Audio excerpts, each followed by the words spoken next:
What's up, everyone? It's me, your boy Ryan Flowers, aka Clutch Sports Talk, in the house, back with another video today. We're gonna be breaking down some CJ Stroud film, man. Listen, he is an up-and-coming draft prospect in this NFL draft. He's probably one or two, depending on what team goes to. Obviously, we know the Carolina Panthers are picking number one. But before we get into the video and talk about his strengths and weaknesses, make sure if you haven't subscribed to the channel, make sure you do so now. Also, check me out on the Grid Network. We got a lot of information and content being pumped out there as well. All right, so CJ Stroud, Ohio State quarterback, been here a couple years now, entering the draft. Arguably the best quarterback in the draft class per se, right? And I did a video last week on Bryce Young, his counterpart from Alabama.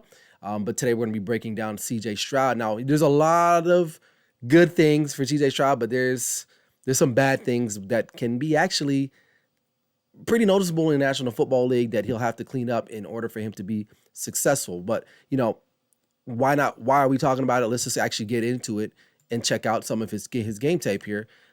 This is a game against Notre Dame, obviously, quick play there.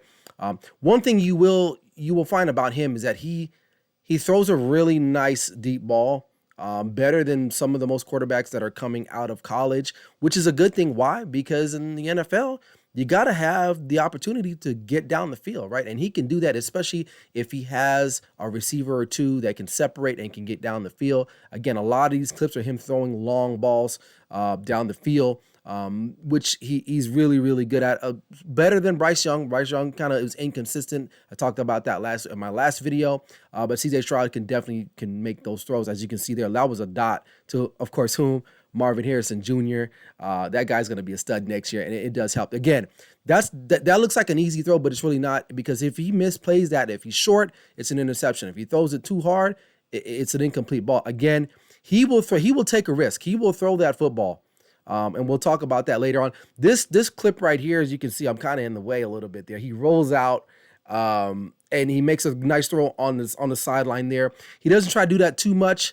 He's a little inconsistent when he needs to run. That's a great throw right there, fitting that in there in between the defenders. He's going to need to do that a lot in the National Football League because the space of separation is very limited.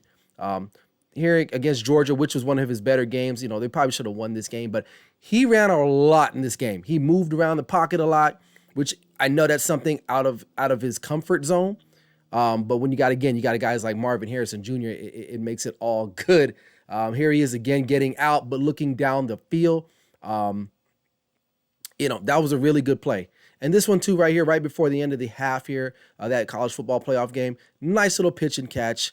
And he was good to go. Well, we'll start with his strengths first. Clean release. If you are a scout or just someone that watches football, but a thing or two about it, a little thing or two, right? He looks the part. Obviously, he stands up very tall, just real effortless when he throws that football. So clean release, throws effortless. Delivers a deep ball and seam route with touch. Now, I did talk about that a little bit. He can throw that deep ball very, very, very well. Probably better than most college quarterbacks coming into the National Football League. Okay, and the seam route, which is also another significant route that he can throw at a high efficient level. Why? Because you can hit fast, speedy slot receivers. You can hit your tight end. He's very confident when he does that, and he delivers those routes very excellent. Prototypical NFL body. He's 6 foot plus, 200 plus. That's what scouts are looking for in an NFL quarterback. Now, obviously, Bryce Young, a lot smaller, more diminutive. CJ Stroud is the opposite of that, right? If you didn't know the two of them, most people will look at CJ Stroud and say, why is this guy not considered the number one overall pick or the number one quarterback in this group of quarterbacks, right? Because he definitely looks like a quarterback. He feels like a quarterback, right? What's that saying? Looks like a duck, quacks like a duck. More likely it's a duck. Well, CJ Stroud is definitely a quarterback, but can he play in National Football League? We'll have to wait and see. All right. Efficient in quick game. What does that even mean? A lot of times offenses need to go up tempo a little bit. They need to move the ball, whether it's at the end of a half or even at the end of a game, or just in general, they need to pick up the pace. He can definitely do that. Obviously, most college offenses have like a no huddle or a quick spread you out. He can make decisions from there and get the ball out quickly in and out. Now he does struggle sometimes with some accuracy there issues, but we'll talk about that here in just a second. And as far as accuracy from the pocket, he's okay. He's pretty good. He's pretty accurate from the pocket. There's some throws that I did notice on tape that he has a tendency of throwing too low, like out routes, comebacks, things of that nature, which are really relevant in the National Football League. Okay, he's got to be able to drive that ball on a 15-yard out, right? Third down, you got to get that ball. But for the most part, overall, he's pretty accurate from the pocket, as you can see. But granted, he's got studs in front of him. It depends on what team he goes to in the National Football League. All right, weaknesses. Careless with the ball. There are some times where he is a little aloof. He will try to scramble or roll out the pocket, and he'll just throw up a ball that really was like, who was that to? Or did he misfire? Did he see something last minute? But so he can be reckless with the ball. It's like a gunslinger mentality too as well. There's often times where he'll try to fit a ball where he probably shouldn't. He should just maybe take the yards or take the sack and live to fight another down. But he'll throw that ball into some very treacherous territory within defense. Okay, can extend play but is inconsistent. What does that mean? He definitely has the ability to extend the play. You guys saw that in those clips real quick that I showed you, but he's inconsistent. He doesn't try to do that very often. Unlike Bryce Young, CJ Stroud is more reluctant to take off and run or move around. He wants to stay in that pocket. That's his bread and butter from what I've seen on tape. He wants to stay in that pocket. He really doesn't want to roll around and extend things if he doesn't have to. So that's something he's going to have to learn to develop as he progresses into a national football quarterback. All right, misreads defenses. Again, when you got guys like Marvin Harrison Jr. you're playing with, or what's the other kid, the Najigba, the receiver there, it's even if you do misread a defense, those guys will bail you out. But in the National Football League, you got to be able to read defenses unless you're Patrick Mahomes, right? Who's been on record saying he really doesn't read defenses. And he's probably gotten better since then, but realistically, your quarterback should know how to understand. And in regards to the defenses, it's the safeties. He gets a little confused sometimes when teams come out and they align their safeties a certain way. Sometimes the safeties are aligned too high. They shift down. Can he pick up that robber? Does he understand that? And of course, defensive coordinators in the National Football League, they will understand this when they play this kid, and they are going to confuse him. Okay, so he's going to have to understand how to read safeties, which is a very important aspect of being a quarterback. It's why is it so important? Because your pre-snap, you got to know where they're lined up before the snap is even done, and then you got to know where they're at after the snap. So your pre and post snap, understanding where the safeties and corners are, it helps with the thought process. Like it's like elimination, right? Process of elimination. You got to know, okay, safeties are there. Okay, boom, I snapped the ball. They're here now. This means what to me, depending on the play or the route scheme, whatever the case may be. He does misread that quite a bit, all right? But he's been bailed out because he's got really good talent with him where he was at Ohio State. Okay, hesitant to scramble to pick up easy yards. I just kind of touched base on that a little bit. Like I said, he's reluctant to run. Like he does not want to run. Again, I'm comparing him to Bryce Young or the kid out of Florida, Richardson. They will run.